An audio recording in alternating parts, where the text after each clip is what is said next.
applying any pressure on there whatsoever.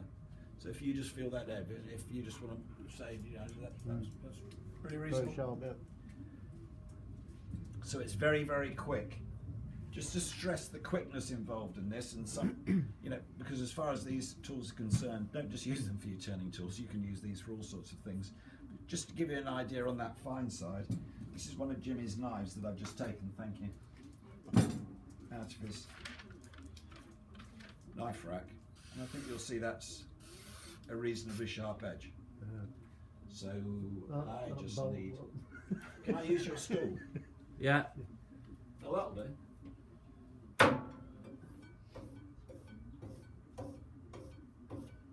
It's a bit like the meat if you ever eat here at Jimmy's. Which you won't be doing anymore. Just do that a couple more strokes. You see, I've given that a fairly good blunt. Even working with something like the fine one on here, all I'm going to do is literally come flat on there, a slight angle, and take that down one side, turn it over flat. To me, it's fairly important that you just do a few alternate strokes. Again, I'm not putting a lot of pressure on that, but for some reason everybody has problems with their kitchen knives. And I don't know how many strokes that was. Let's say that was about 4. And hopefully we've returned that to being a fairly keen edge. Yeah. So use these things for other uses as well. Also, the credit card stone is excellent if you use any Forstner bits. Everybody seems to have a lot of Forstner bits that seem to be blunt. All you're doing is working on that flat side of the tooth. So again, if you come in here with that 300 grit, and I'm coming in here flat there, and all you're doing is 3 or 4 light strokes on each one of those teeth.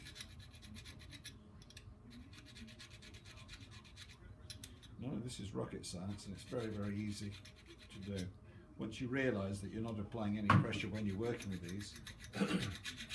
So work that round, that will do all those teeth. When you come up to this edge, I just always find the best way is if you just work that purely on that flat side. So all you're doing is taking that on that flat side, which will firstly, it will indicate how flat this is to start with, which even from new you'll find a lot of them are not flat. Well, they're not. Not even close. Yeah, Yeah, that's right. but that will just flatten all of those out great, and that will do the whole of the edge. When you sharpen something like a router bit, what we're doing there is putting that on a work surface, and you come in on the flat side to do the shape. If I show you that, you're coming on the flat side to do the shape. So if you follow this through, you can do a lot of shapes purely by working on a flat side. At the end of the day, any edge is only the meeting of 2 points. So if you can make sure you've got precision flat 1, you've got a good chance that you've got a really keen edge on there. So even on a Forstner bit, sorry, on a router bit, I'm coming in here from the flat side, and I just take a few strokes on one side and a few on the other, don't we, Merlin?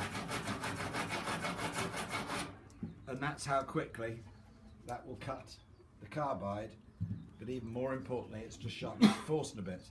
So if you follow that theory on through, talk amongst yourselves for a second.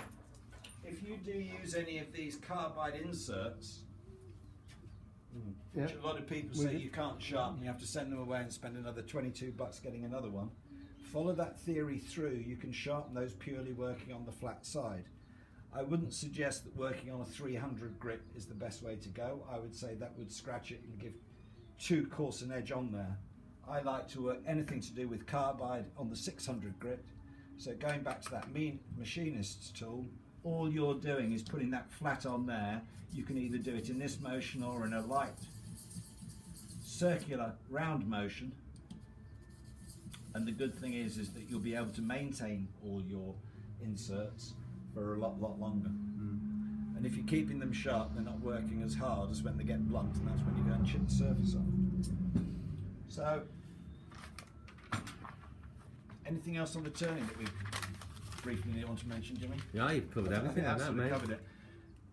This is a brilliant one to be using on all sorts of things, apart from your flutes and things like that. Again, if you want to use this on your kitchen knives, use that like a diamond steel. Similarly, obviously that's nice because it's got a handle and it's keeping it well away from the blade. Also, if you do have anything which is serrated, then there's nothing to stop you using that on your serrations this way round. If you do it that way round, make sure that you put something flat on the back of that just to take that burr off, and that'll put a very, very keen edge on anything that's serrated. Even coming down to working with scissors, you have a bevel edge and a flat edge. Level off that bevel edge so you're looking down flat.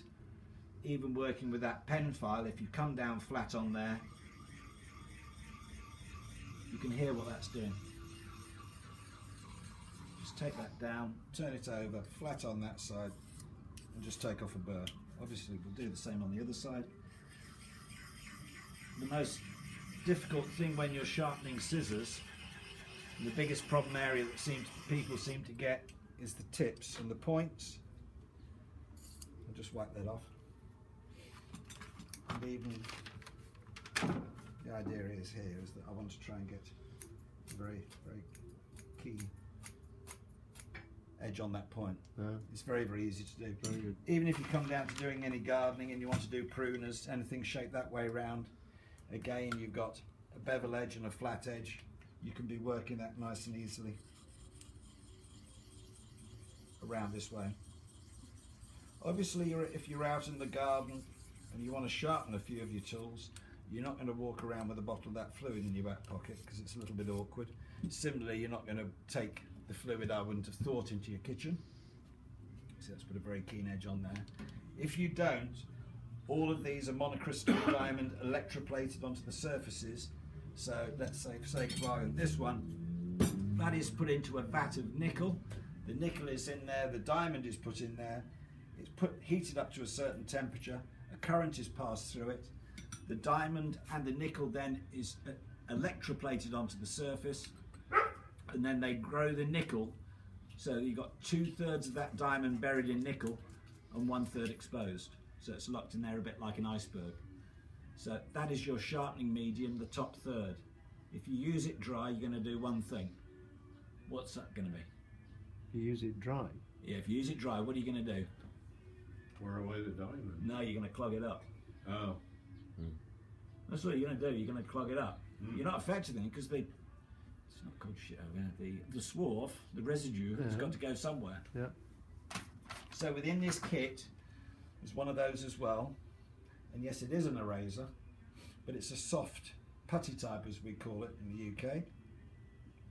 And if you have been using these dry for a little while and you did need to clean it out, they are really the most effective way. Just taking out. All right. Yeah.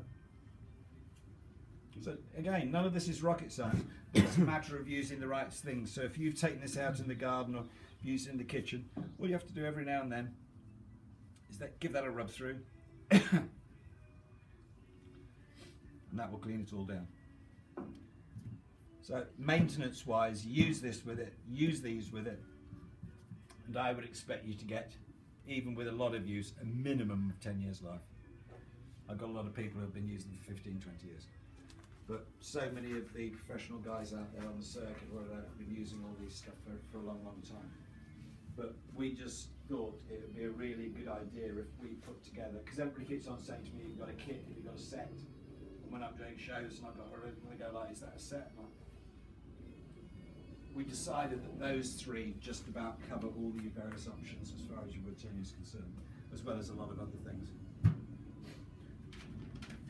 So that's about it. Okay, Jeff? Very good.